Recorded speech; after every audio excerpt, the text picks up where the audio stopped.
All right, this is lecture 20. In lecture 19, we introduced injuries and the process of healing. And for my own entertainment, I made it into 4 levels of depth. There were some rakes and shovels. And then today, we'll do level 5, right? We'll get into the deeper soil of the healing process, focusing on inflammation and the remodeling that follows. So this is level 5, the backhoe. We're digging deep into these 3 topics: inflammation, proliferation, and then good and bad healing. But we begin at the exact same place you hurt yourself. It's a sprain, it's a strain, a sublux, it's a dislocation, a contusion. It could be an intense yoga session where you just stretch too much or whatever. Something happens. And one other thing to consider here is that circumstances can change the course of healing. If you're emotionally stressed out, you'll have additional cortisol to contend with. Your diet will affect healing. And then the environment itself matters. What's your core body temperature? That'll affect some enzymes and proteins. That matters. So there's no such thing as like plain old healing. It's affected by a lot of stuff, but the course that your cells go through is pretty much the same, unless you're obstructing it with drugs or inappropriate mechanical loading or something like that. So again, step one, an injury happens, you disrupt blood vessels, you disrupt lymphatic vessels, then obviously a bunch of tissues outside of the blood. The actual injury we talk about, I sprained my thing, whatever, is outside of circulation. So let's start there with the tissue that's being disrupted. The cells in those tissues will have membranes. Those cell membranes separate the inside of a cell from its external environment. Their job, the membrane's job, is partly to let certain stuff in and keep other stuff out. And they accomplish that by having a lipid bilayer. And inside of that bilayer, among the lipids found there, is arachidonic acid, a 20 carbon fatty acid. It's probably 15 or so percent of the fatty acids in the membrane of a skeletal muscle. I mean, it's really concentrated in the brain. There are reports that say arachidonic acid, along with DHA, that omega-3 fat in fish oil, those two together are like, a fifth of the dry weight of the brain. But ignore that and think about skeletal muscle. Skeletal muscle gets beat up a little bit, and you'll have PLA2, phospholipase A2, release arachidonic acid, liberate it from the membrane. Then you make an icosanoid out of it, a lipid-based signaling molecule. If you go through cyclooxygenase, you get prostaglandins. PGH2, you don't need to know that. But from that, you can make prostaglandin D2 or E2 or F2, or prostacyclins or thromboxane. You don't need to know the whole manufacturing process, but you do need to know that cyclooxygenase, COX, makes prostaglandins. And NSAIDs, like the ones you see here, aspirin and Advil and Aleve, these block cyclooxygenase. And when you do that, if you inhibit COX, you don't just keep your arachidonic acid. You have to convert it into something else. And that something else is leukotrienes. You increase the conversion of arachidonic acid to leukotrienes through lipoxygenase, that pathway. And leukotrienes have chemotactic effects that are associated with the inflammation of asthma. So NSAIDs aren't particularly good in anybody, really, but especially not good in people with asthma. And remember that corticosteroids, like a cortisone injection, will inhibit phospholipase A2. So the arachidonic acid isn't even liberated in the first place. Corticosteroids work really well to eliminate inflammation. They have their own terrible side effects, though. Now, in addition to the tissue being disrupted, being damaged, the blood and lymph, those vessels get disrupted too. And we have to stabilize the wound, right? We have to clot to prevent blood loss. And the clot is not a permanent structure. It's the early provisional matrix, a net of fibrin and fibronectin cross-linked. in a way that traps blood cells like tuna in a fishing net. But as the matrix matures, much of the fibrin will be replaced by proteoglycans. And fibronectin, that'll stay abundant though. Um, and it has important roles when the tissue starts being regenerated. So when I talk about proteoglycans and glycoproteins, remember these are just proteins connected to carbohydrate. You don't need to know any details about them, but if you're interested, pausing on this slide should satisfy that interest. And here's the actual clotting cascade. We went over this in the last lecture, but prothrombin, fibronectin, and fibrinogen are already present in blood and lymph. Prothrombin gets converted to thrombin through the enzymes prothrombinase and thromboplastin. Thrombin itself is an enzyme, and that enzyme converts fibrinogen into fibrin. Then the fibrin links up with fibronectin, which was already there. And then the platelets adhere to the clot through von Willebrand factor. And the platelets produce more thrombin. So now you have more thrombin making more fibrin to cross-link with more fibronectin. But the platelets also release a bunch of cytokines, which are small signaling proteins. And among those cytokines are chemokines. That's a type of cytokine, a small signaling protein that does chemotaxis. So the platelets initiate chemotaxis along with a few resident macrophages, but most of the platelets are doing it. And this is another diagram from another student, which is, I think, clearer than any of the other ones, especially how thrombin is represented as an enzyme facilitating the conversion of fibrinogen into fibrin. So pause here if this one helps you understand the clotting cascade a little better. But right after the injury, when you're bleeding, you'll vasoconstrict.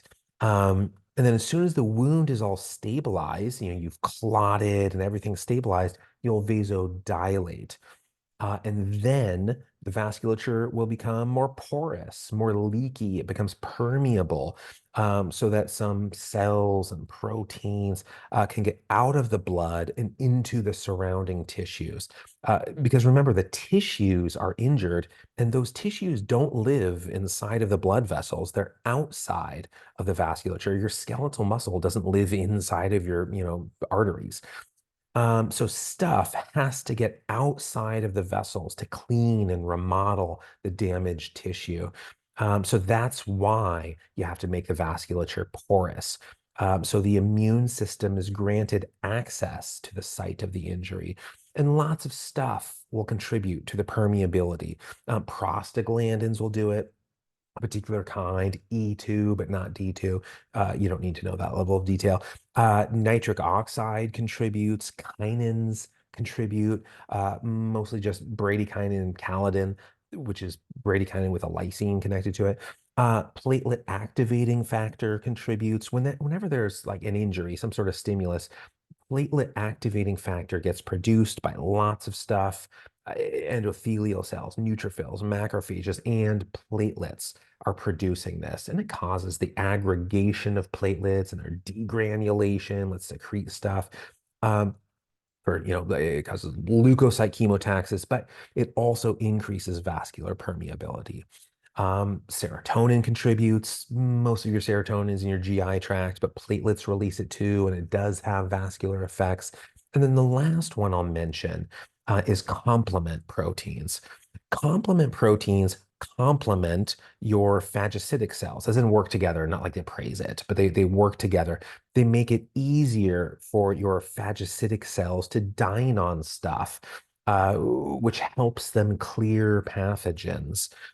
Complement proteins are part of your innate immune system, which just means they don't change over the course of your lifetime. There's more than 30 different proteins and protein fragments that circulate around until they're activated. And then they attract macrophages and neutrophils. They rupture membranes of foreign cells and make it easier for the phagocytic cells to dine on stuff. It's like putting salad dressing on the foreign stuff. So the hungry macrophages are more eager to eat it. And this process is called opsonizing. The complement proteins opsonize bacteria and dead cells and other stuff that should be eliminated. So complement proteins bind opsonins to that stuff, marking them. And the salad dressing thing is like kind of the word comes from opson, OPSON in ancient Greece. So there's a savory side dish. So complement proteins complement the phagocytic cells. And if you're interested in what the arachidonic acid metabolites do, just pause here. It's nothing you need to know, but if you want to, this table does illustrate it nicely. And same with this slide. This is a nice look at how a lot of reactive oxygen species and amines derived from an amino acid and lipids and cytokines regulate blood flow and vascular permeability, a level of detail beyond what you need to know. But for the interested, just there's a pause button. And this study has a nice summary. I'll read part of the end of it. The extravasated fibrinogen processed to fibrin may form a provisional matrix on which new blood vessels extend. And then it goes on to talk about the extravasation of inflammatory and immune cells and how those cells are a prerequisite for healing. But dysregulation can present problems and lead to chronic inflammation and disease states. So if you look at the course of healing, inflammation is in the middle here. We have the injury on the left, we have healing on the right, but inflammation is in the middle. And what's the point of all this incoming stuff and the leakiness of the vasculature? What's the point of all the inflammation? It's for cleaning. You have to clean. You can't just like put garbage back together. Before any repair happens, you need to bring in the custodians, and these are the white blood cells. I mean, what you bring in, platelets and some resident macrophages, but especially the platelets are they aren't really doing any of the labor. The platelets are the administrators and the first immune cells to show up and do the labor, the actual work of cleaning are neutrophils. The neutrophils leave the blood, enter the surrounding tissue, and squirt superoxide and hydrogen peroxide, reactive oxygen species.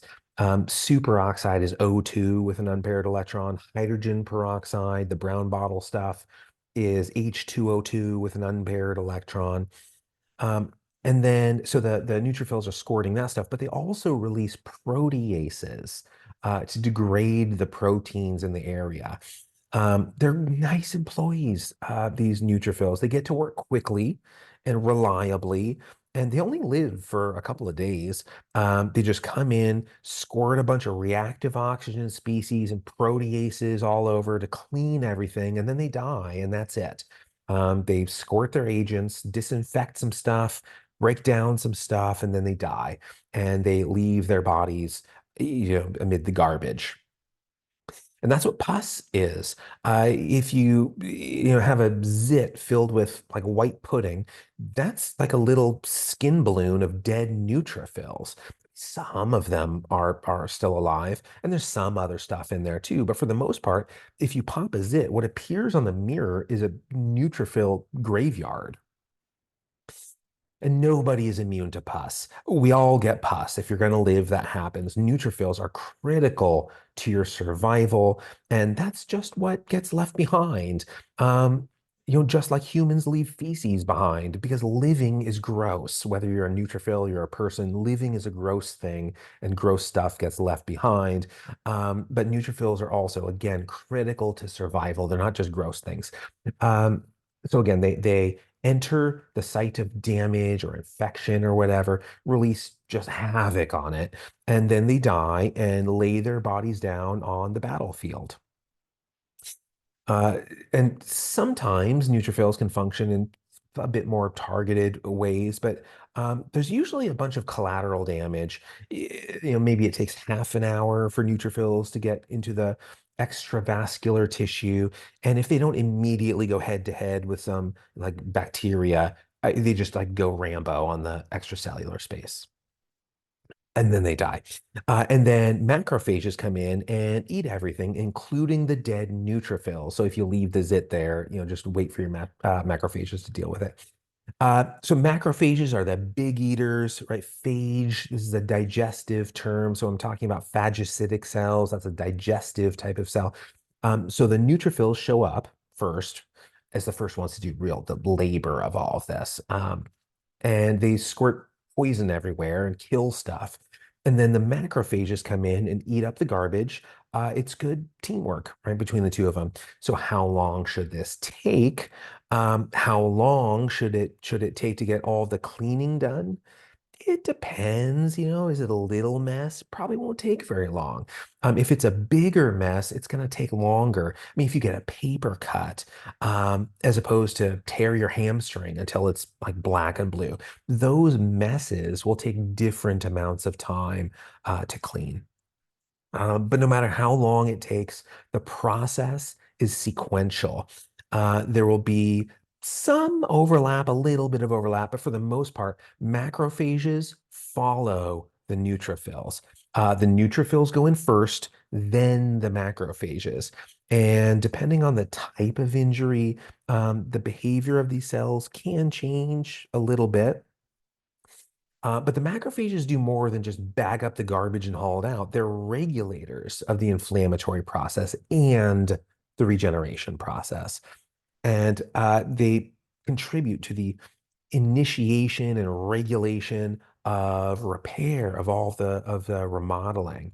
So you know how salamanders regrow their limbs if they're like their tail falls off or whatever, they can regenerate it. If you block macrophages, they can't. Um, and in humans, right, we can't regenerate limbs that go missing, but the regeneration of our tissues that remain, that are more or less intact after injury, that's impaired if macrophages aren't hit. We're not like regrowing tails, but we're still impairing remodeling and regeneration if macrophages aren't functioning. So macrophages are critical to healing. They aren't just waste disposal workers. They do have the waste disposal job, though. That's part of their duties. But as they wrap up that duty, they call in the fibroblasts. That's what initiates the proliferation phase, the transition from inflammation to proliferation. And you don't want to rush into that phase, but you also don't want your inflammation to linger forever. You want inflammation to start receding within a few days. If it's been a week and you're still just filled with custodians, maybe then it's time to consider some anti-inflammatory remedies. But your body will usually manage a healthy time course on its own, and any tinkering by you would just be an interruption to an ideal process, usually, not always. So as we go from inflammation to proliferation, there are different cells and proteins involved. You can see under the inflammatory phase on the left, there are a couple of cell types we didn't talk about, like mast cells. Those release histamine.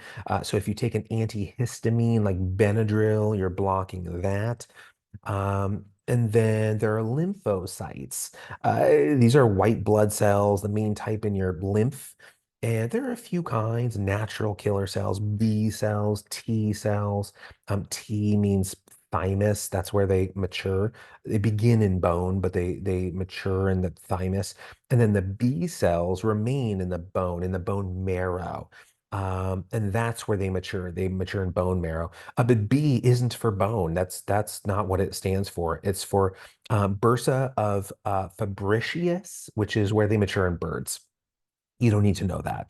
I was just explaining the stuff that we didn't talk about that's in the diagram. And then on the right, under the proliferative phase, let's talk about fibroblasts and collagen. So with the exodus of the macrophages, as those begin to leave, the fibroblasts are summoned and they adhere to fibrin.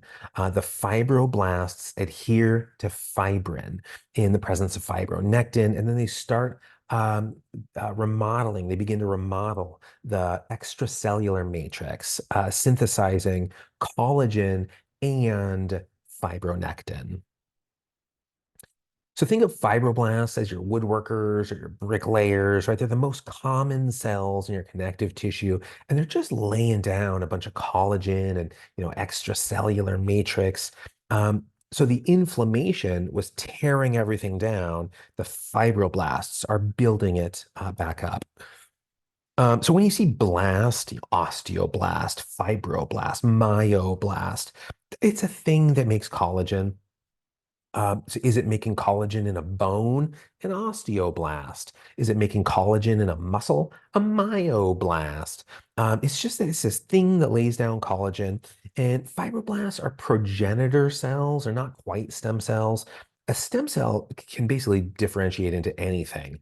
You want me to be a puppy? I'll be a puppy. Like it just differentiates into anything. Progenitor cells are basically stem cells with a direction. They have a specific course, and they can be, any one of the things in that course. So, like hypothetically, let's say you're like born into a family of attorneys. You can be anything you want. What kind of law do you want to practice? You have some choice, but you can't go do anything else. Like that's kind of how progenitor cells work. But fibroblasts can differentiate into the wrong stuff. So if you have the wrong mechanical stresses leading to the wrong mechanical signaling, you can differentiate incorrectly. If a fibroblast in the muscle differentiates into an osteoblast, you can start to ossify the muscle. That's myositis ossificans. You're not going to get it, but I do know people who have it, both baseball and softball players following an injury. The muscle started ossifying into bone. There's inappropriate mechanical loading. There's a change in how fibroblasts differentiate. And so there are transcription factors that can induce these changes. For muscle, MyoD is a particularly important transcription factor. Myoblast determination protein 1. With its expression, we see fibroblasts differentiating into myoblasts. And so MyoD expression it's really minimal in satellite cells until there's exercise stress or muscle tissue damage, and then it gets activated.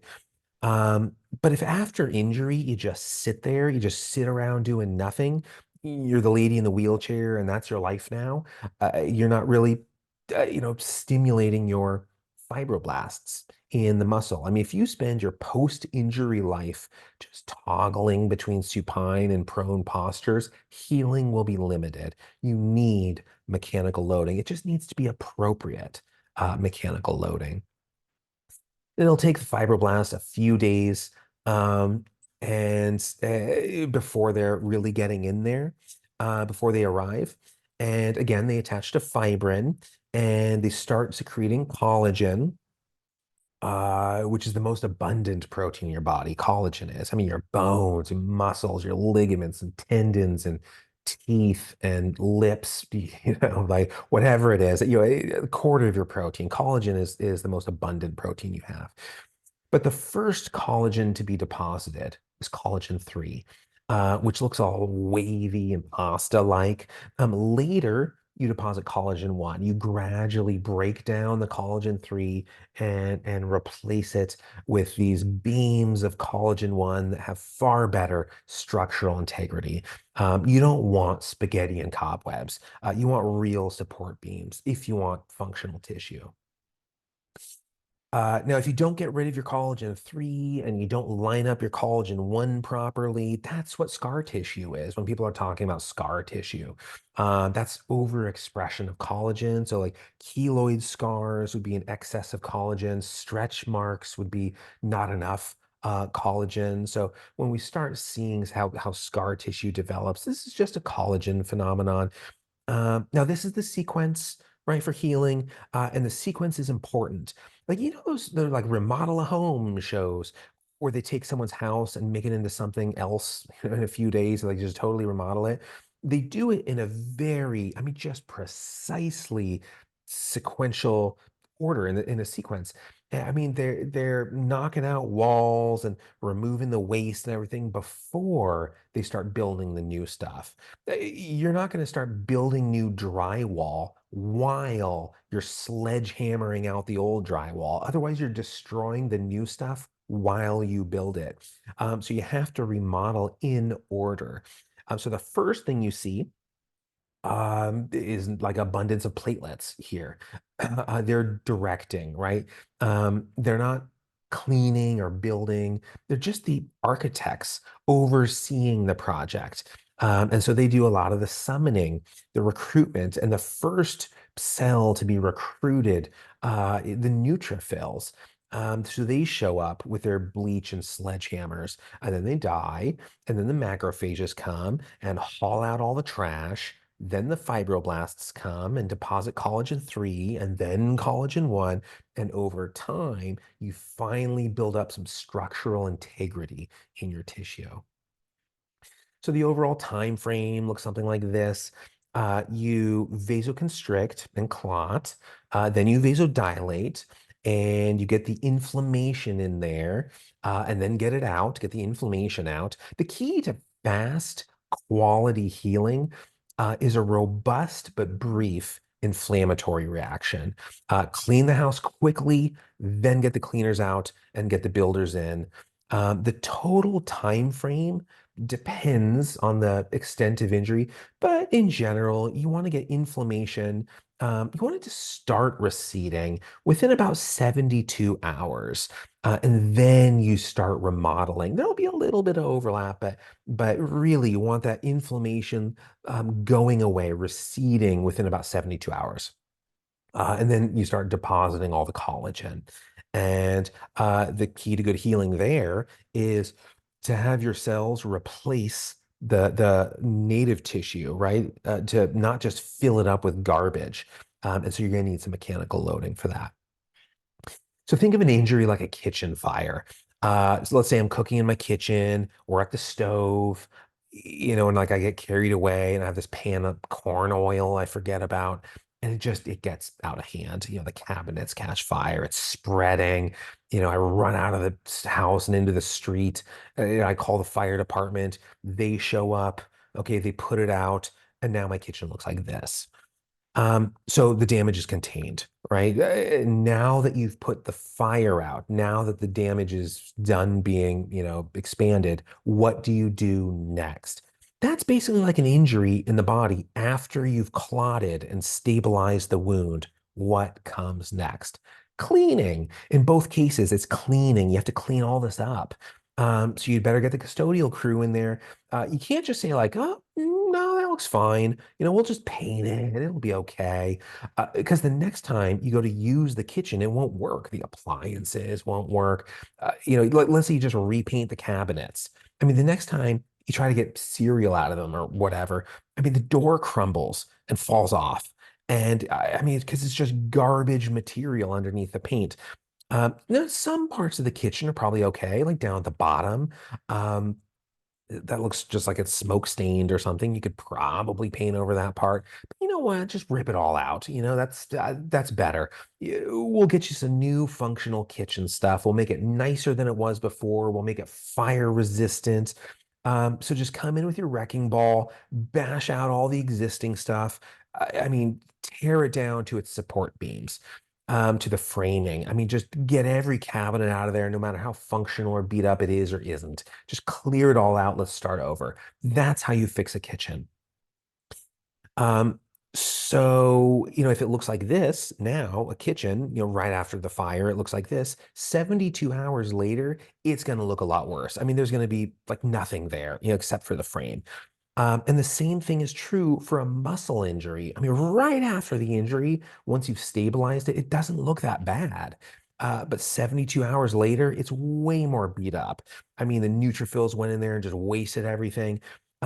But once the last of the garbage is being hauled away, those workers doing the hauling, they whistle for the woodworkers and the electricians and whoever else to come in and start fixing things, to repair things, to rebuild it. And then eventually you wind up with a functional kitchen, right? Or bicep or whatever. If you skip the inflammatory phase, right, by taking drugs, because it feels better, or so you can get back on the field sooner, that's tantamount to painting over the cabinets. That's not repair. That's not proper remodeling, and it doesn't result in functional tissue. You really do have to go through all the stages of healing if you want to heal correctly. And it doesn't really matter what your injury is. You have a hamstring injury, you're stretching kind of hard, you're exercising kind of hard, you have a massive rupture. Whatever it is, the same cells show up. The difference really is in magnitude. How much trauma is there? How much damage? That determines the scale for healing. And inflammation tends to be the tricky part. Too little inflammation is bad. Too much inflammation is also bad, though. You don't want inflammation gone wild. You want those janitors in there quickly, to get them in there quickly, and then to sweep really hard, to sweep as hard as they can, and then clock out, right? Get the job done and then get out of there. Or in the case of neutrophils, like die on the job. And so, like, if we're looking at dermatitis and asthma, rheumatoid arthritis, pretty much any other itis condition, or autoimmune disorder, your immune system is not cleaning up debris and preparing tissue for optimal healing. It's just making a mess of critical tissue. So we should welcome inflammation graciously, warmly, but you don't want it to overstay its welcome. I mean, just tell it when it gets there, like you got 72 hours and then you're out of here. I'm going to set the timer upon your arrival and then like teach the girl also how to use her inhaler. So this is the big picture. As big as the picture gets, the stuff you need to heal, cells, right? Neutrophils and macrophages and fibroblasts. You need cells to heal. You need blood to heal because that's how those cells get to the site of injury. And then you need the tissue to be touching, right? You need tissue articulation. If you have a broken bone that's like snapped in half and two sections of that bone, they aren't touching each other, it's not going to heal. Your tissues need to be touching. And then once everything is stable, you need some amount of mechanical loading, of mechanical signaling. But it's a really small amount in the early days after the injury. But as you get further along into the remodeling phase, you can tolerate more loading. But you don't want to overdo it because acute on chronic injuries are terrible.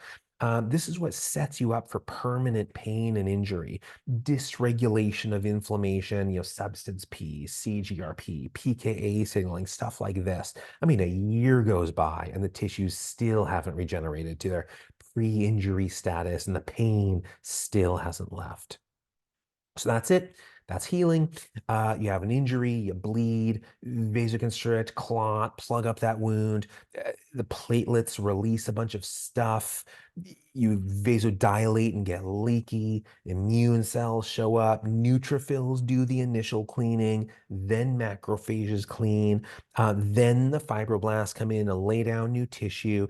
And if the immune response was appropriate, and the mechanical signaling was appropriate, uh, that tissue should look like the uninjured tissue did. It won't just be a bunch of mangled cabinets that you painted over. All right, so here are the review questions for this lecture. One more in this block, that'll be lecture 21, where we talk about the skeletal muscle pump. But that's it for this one, and I will see you in the next one.